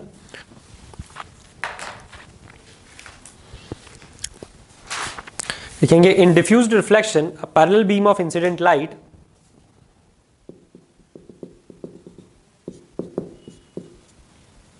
यहां पे भी देखो लॉज ऑफ रिफ्लेक्शन तो फॉलो होगा, तो I इक्वल टू आर यहां पर भी रहेगा, ठीक है, यहां लिखना भूलना नहीं है, I इक्वल टू आर यहां पर भी रहेगा। लॉज ऑफ रिफ्लेक्शन हर जगह फॉलो होता है। In diffused reflection of light, in diffused reflection लिखेंगे in diffused reflection a parallel beam of incident light is reflected in different directions.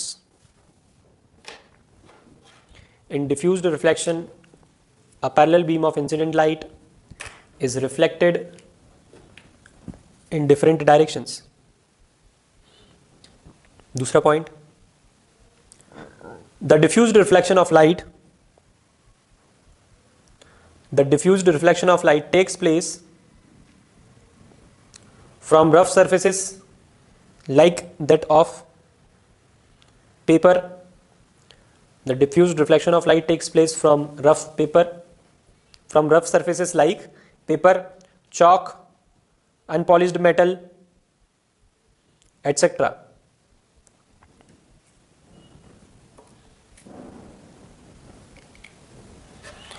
तो आपने देखा होगा आपकी कॉपी के पेजेस जो रफ वाले रहते हैं, ठीक है, वो कुछ ज़्यादा ही रफ दिखते हैं और ज़रा से सफ़ेद करके चिकने कर देते हैं, है ना। जैसे बटर पेपर आपने देखा है बहुत ही चिकना सा, तो वो कितना ज़्यादा स्मूथ और क्लियर दिखता है, क्यों, क्योंकि उस पर कोई भी इरेगुलरिटी नहीं है, ठीक है। जबकि रफ कॉपी जो रहती है पीले और ब्राउन पेजेस की, उसमें क्या रहती है, इरेगुलरिटी रहती है, जिसके कारण वो क्लियर दिखाई नहीं देता है, ठीक है। Next last point, diffused reflection also obeys the laws of reflection.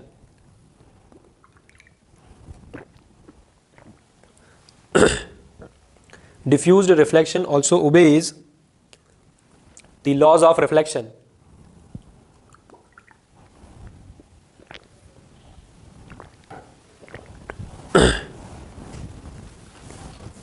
ठीक है, तो ये सारी नॉर्मल बातें हमने करी लाइट चैप्टर की, ठीक है। आगे देखते हैं ऑब्जेक्ट्स क्या होते हैं, इमेजेस क्या होती है।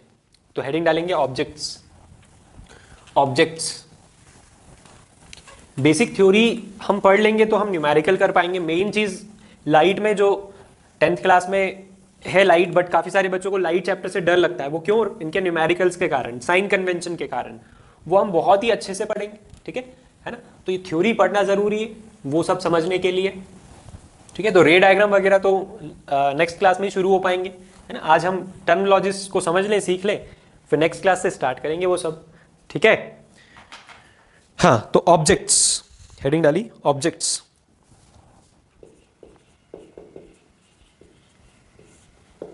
ऑब्जेक्ट्स लाइट चैप्टर में ऑब्जेक्ट मतलब क्या, जिसकी इमेज हमको बनानी हो, है ना। मतलब एक कोई भी, हम जैसे एक ऑब्जेक्ट है तो हमारी इमेज बनेगी, ठीक है।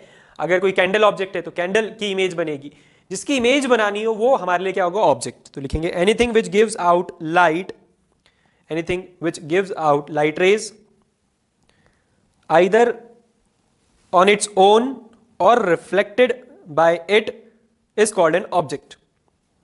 Object क्या होगा, anything which gives out light rays either on its own or reflected by it is called an object. मतलब कोई भी चीज जो ल्यूमिनस हो या नॉन ल्यूमिनस हो उससे मतलब नहीं है, ल्यूमिनस है तो भी, नॉन ल्यूमिनस है तो भी, तो उसको क्या बोल सकते हैं हम, ऑब्जेक्ट बोल सकते हैं। ठीक है, नेक्स्ट लिखेंगे इमेजेस या image.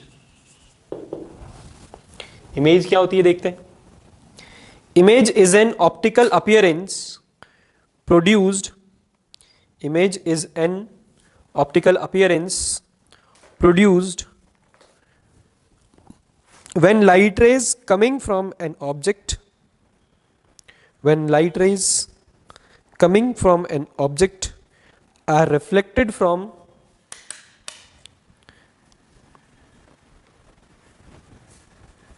when light rays coming from an object are reflected from a mirror। तो इमेज क्या है, image is an optical appearance, optical appearance है वो एक तरह का, ठीक है। और प्रोड्यूस्ड, कब प्रोड्यूस हो रहा है, when light ray coming from an object are reflected from a mirror. ठीक है, मतलब एक कहीं से लाइट आ रही है और हमारे ऑब्जेक्ट के ऊपर पड़ी, तो उस ऑब्जेक्ट के ऊपर जो लाइट पड़ी वो टकराकर हमारी आंखों में गई, तब जाके हमको उसकी इमेज दिखाई दे रही है। क्लियर, तब जाके हमको वो ऑब्जेक्ट दिखाई दे रहा है, और वो ऑब्जेक्ट से जो लाइट निकली है ना, रिफ्लेक्ट होकर वो मिरर पर जाएगी और फिर हमें क्या दिखाई देगा, एक वर्चुअल इमेज दिखाई देगी। ठीक है, तो लिखेंगे there are two types of images, there are two types of images. Image कितने, दो तरह की होती है, लिखेंगे रियल इमेज और दूसरा वर्चुअल इमेज। रियल इमेज क्या होती है, जैसे आप थिएटर जाते हो है ना, थिएटर में जाते हो तो आपको जो इमेज दिखती है स्क्रीन पर है ना, वो क्या होती है, रियल इमेज होती है। ठीक है, और वर्चुअल इमेज क्या होती है, वर्चुअली जो हम देखते हैं जैसे मिरर के अंदर जो हमको दिख रहा है ना, मतलब हम अगर 2 फीट दूर है मिरर से तो मिरर के 2 फीट अंदर आपको दिखाई देगी वो इमेज। जबकि जो स्क्रीन पर इमेज बन रही है ना, अगर बोर्ड पर कोई इमेज बन रही है, हम कोई चीज प्रोजेक्ट कर रहे हैं तो वो क्या होगी, रियल इमेज होगी, हम उस इमेज को टच कर सकते हैं क्योंकि वो इसी स्क्रीन पर बन रही है। ठीक है, जबकि वर्चुअल इमेज कहां बन रही है, मिरर के अंदर, दूर, मिरर के स्क्रीन से भी दूर। क्लियर है, उसको टच नहीं कर सकते हम। तो रियल इमेज में लिखेंगे, लिखा आपने इमेजेस क्या होती है, और इमेजेस के 2 टाइप्स होते हैं, रियल इमेज, वर्चुअल इमेज। तो पहला हेडिंग डालो real image. The image which can be obtained on a screen, the image which can be obtained on a screen is called real image. Full stop. A real image is formed when light rays coming from an object. A real image is formed when light rays coming from an object actually meet. When light rays coming from an object actually meet at a point after reflection from a mirror. A real image is formed when light rays coming from an object actually meet at a point after reflection from a mirror. Virtual image. Virtual image. Word से ही समझ में आ रहा है, virtual मतलब क्या, imaginary. ठीक है, the image which cannot be obtained, the image which cannot be obtained on a screen is called virtual image. The image which cannot be obtained on a screen is called virtual image. Full stop. A virtual image is formed when light rays coming from an object. A virtual image is formed when light rays coming from an object only appear to meet at a point when produced backwards, but do not actually meet after reflection. But do not actually meet after reflection.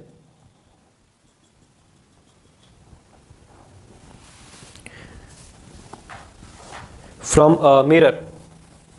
But do not actually meet after reflection from a mirror. तो इसका मतलब क्या हुआ, जैसे यहाँ एक object है, ये क्या है, मान लेते हैं ये ऑब्जेक्ट है। ठीक है, ठीक इतनी ही दूरी पर आपको इसकी इमेज मिल जाए, आपको क्या मिल जाए, इसकी इमेज मिल जाए, तो हम क्या बोलेंगे कि ये क्या हो गई, वर्चुअल इमेज हो गई। ठीक है। अब ये वर्चुअल इमेज कैसे बनी, तो फॉर्मेशन देखो इसका, ये हमने मिरर लिया, पॉलिश कर दिया उसको उस साइड से, तो ये रिफ्लेक्टिंग सरफेस हो गई, ठीक है। ऑब्जेक्ट से लाइट, एक लाइट रे इस तरह से गई,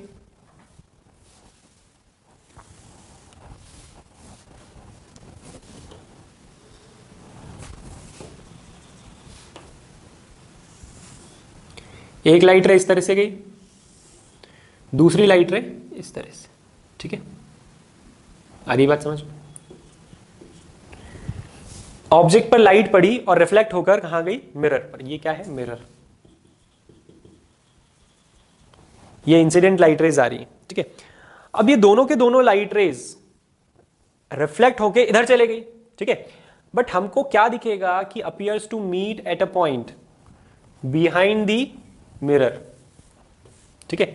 मतलब हमको इस तरह से ये लगेगा कि ये कहां जा रही है, इससे मीट हो रही है। बट ऐसा हो सकता है क्या, नहीं। तो ये क्या वर्चुअली मीट कर रही है, ये क्या हो रहा है यहां पर, वर्चुअली मीट कर रही है, ठीक है।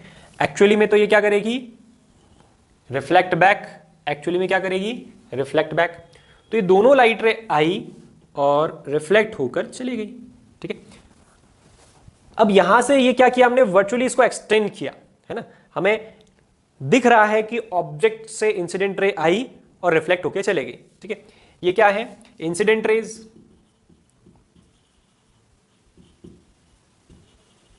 ये दोनों ही क्या है, इंसिडेंट रेज, और ये दोनों ही क्या है, रिफ्लेक्टेड रेज। बट ये दोनों क्या है, ये हमें ऐसा लग रहा है दे अपीयर टू मीट, है ना।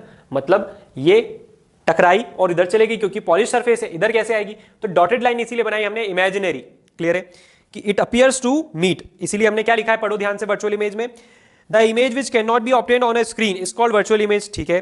अ virtual image is formed when light ray coming from an object, when light ray coming from an object, देखते जा रहे हो फिगर में भी, only appear to meet, only appear to meet, actually meet नहीं कर रही है, appear to meet at a point when produce backwards, appear to meet at a point when produce backward. तो ये रिफ्लेक्टेड रेज को अगर हम प्रोड्यूस करेंगे तो ये क्या दिखेगा हमको, कि अपीयर टू मीट, ऐसा लग रहा है कि ये मीट कर रही है, but do not actually meet after reflection from the mirror. But actually ये क्या नहीं कर रही, मीट नहीं कर रही है। तो इसीलिए हम इस इमेज को क्या बोलते हैं, वर्चुअल इमेज। क्या बोलते हैं इसको, वर्चुअल। ऐसा लग रहा है हमको, बट ऐसा हो नहीं रहा है एक्चुअली में, ठीक है। तो ये इमेज कैसी है, वर्चुअल इमेज है। तो अगर ऑब्जेक्ट डी डिस्टेंस पर है मिरर से, तो इमेज भी कहां बनेगी, डी डिस्टेंस पर बनेगी मिरर से, ठीक है। ऑब्जेक्ट की हाइट h है ग्राउंड से, तो इमेज की भी हाइट क्या होगी, h होगी।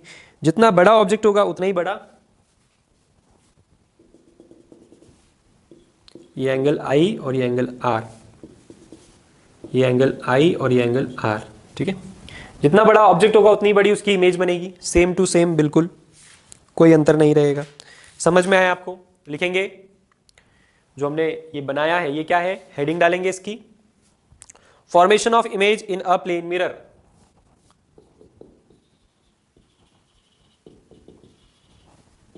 Formation of image in a plane mirror. अगर आपके पास ऊपर हेडिंग डालने की जगह नहीं है तो नीचे डाल लो, कोई प्रॉब्लम नहीं है। फिगर है, फिगर की हेडिंग ऊपर भी डल सकती है, नीचे भी डल सकती है, ठीक है। Formation of image in a plane mirror. तो कभी कभी इस तरह का क्वेश्चन आ जाता है, शो अ रे डायग्राम या फिर draw ray diagram to explain formation of image in a plane mirror, ठीक है। तो आपको एक्सप्लेन भी करना रहता है, तो एक्सप्लेन करने कैसे करेंगे, 2-3 पॉइंट लिखेंगे। The image formed in a plane mirror is, the image formed in a plane mirror is at the same distance behind the mirror. The image formed in a plane mirror is at the same distance behind the mirror as the object, as the object, as the object, ठीक है। mirror, the image formed in a plane mirror is the same distance behind the mirror as the object in the front of the mirror, as the object is in front of the mirror, ठीक है। next point,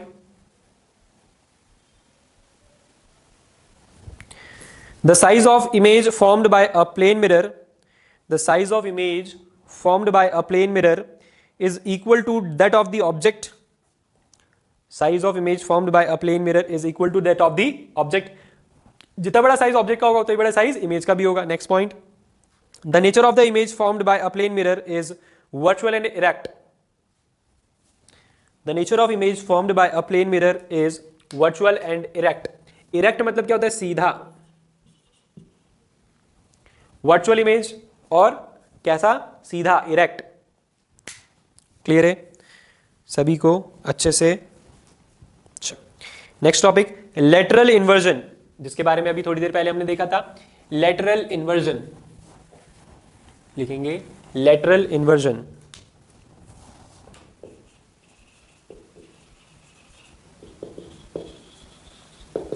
तो वापस से बताने की जरूरत तो नहीं है ना. अगर मैं इस तरफ खड़ा हूं, ये मार्कर है मेरे हाथ में और ये मेरा सीधा हाथ है, तो अगर मैं इस तरह खड़े हो जाऊंगा तो ये बोर्ड की तरफ चला गया मार्कर, है ना, और ये मेरा सीधा हाथ है. ठीक है, तो ऐसा होता है रियली में. बट अगर हम हमारी इमेज देखेंगे मिरर के अंदर, तो हम सीधा हाथ उठाएंगे तो उधर वाला नहीं उठेगा, इधर वाला ही उठेगा. क्लियर है? तो ये वर्चुअल इमेज जब भी बनती है तो इसमें क्या हो जाता है? लेटरल इन्वर्जन हो जाता है. लेटरल इन्वर्जन मतलब क्या? जो जहां सीधा होना चाहिए वहां उल्टा होता है, जहां उल्टा होना चाहिए वहां सीधा होता है. ठीक है, क्लियर है ना? वो चेंज नहीं होता है. जबकि रियली में अगर हम ऐसे खड़े हैं तो हमारा सीधा हाथ बोर्ड की तरफ है, तो इधर इस तरह से खड़े होंगे तो सीधा हाथ इस तरफ हो जाएगा आपकी तरफ. ठीक है, लिखेंगे इसमें, the right side of our body becomes left side in the image. The right side of our body becomes left side in the image, whereas the left side of our body becomes right side in the image. This change of the side of an object, this change of the side of an object is called lateral inversion. This change of the side of an object is called lateral inversion. Full stop. It occurs due to reflection of light. It occurs due to reflection of light.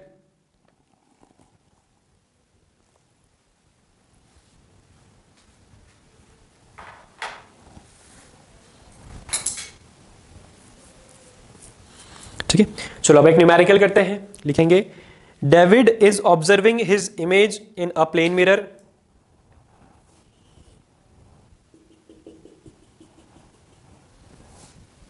एक plane mirror और ये D for David.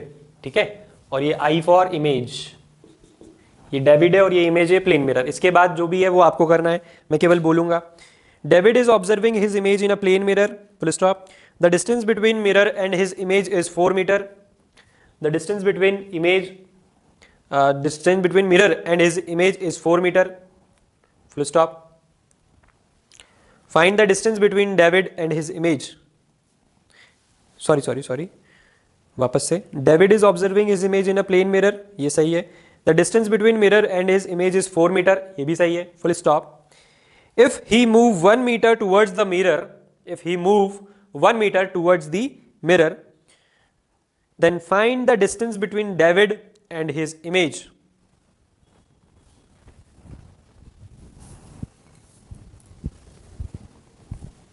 Then find the distance between David and his image.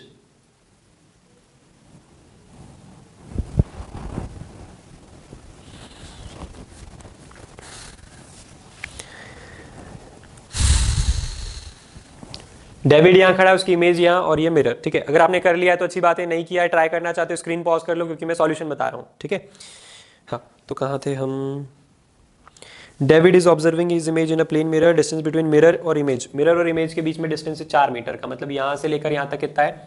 4 metre. ठीक है, तो इसका मतलब यहाँ से यहाँ तक भी कितना हो गया? 4 मीटर. ठीक है, अब डेविड ने एक स्टेप आगे बढ़ाई, एक कदम आगे बढ़ाया, तो डिस्टेंस कितना हो जाएगा? एक कदम नहीं, 1 मीटर आगे, है ना.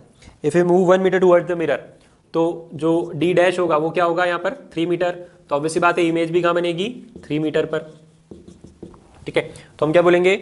Find the distance between David and his image. तो हम बोलेंगे कितना? 3 और 3 कितना होगा? 6. क्लियर? आ रही बात समझ में सभी को अच्छे से? कोई दिक्कत किसी को नहीं? समझ में आया? बढ़िया. चलो, तो आज की क्लास में इतना ही. आगे फिर हम स्फेरिकल मिरर स्टार्ट करेंगे. ये क्या? प्लेन मिरर देखा आज हमने. जो भी देखा ये पूरा क्या देखा? प्लेन मिरर देखा. प्लेन मिरर अच्छे से समझ में आया आपको? इसके बाद हम स्फेरिकल मिरर देखेंगे, मतलब एक स्फेयर उठाएंगे, उसको काटेंगे, ठीक है, और फिर हम अंदर की सरफेस पॉलिश करेंगे एक बार बाहर की सरफेस पॉलिश करेंगे। हमको दो तरह के मिरर मिलेंगे, कॉनकेव मिरर, कॉन्वेक्स मिरर। कब क्या मिलता है, कैसे मिलता है, ये सारी चीजें हम नेक्स्ट लेक्चर में देखेंगे, ठीक है।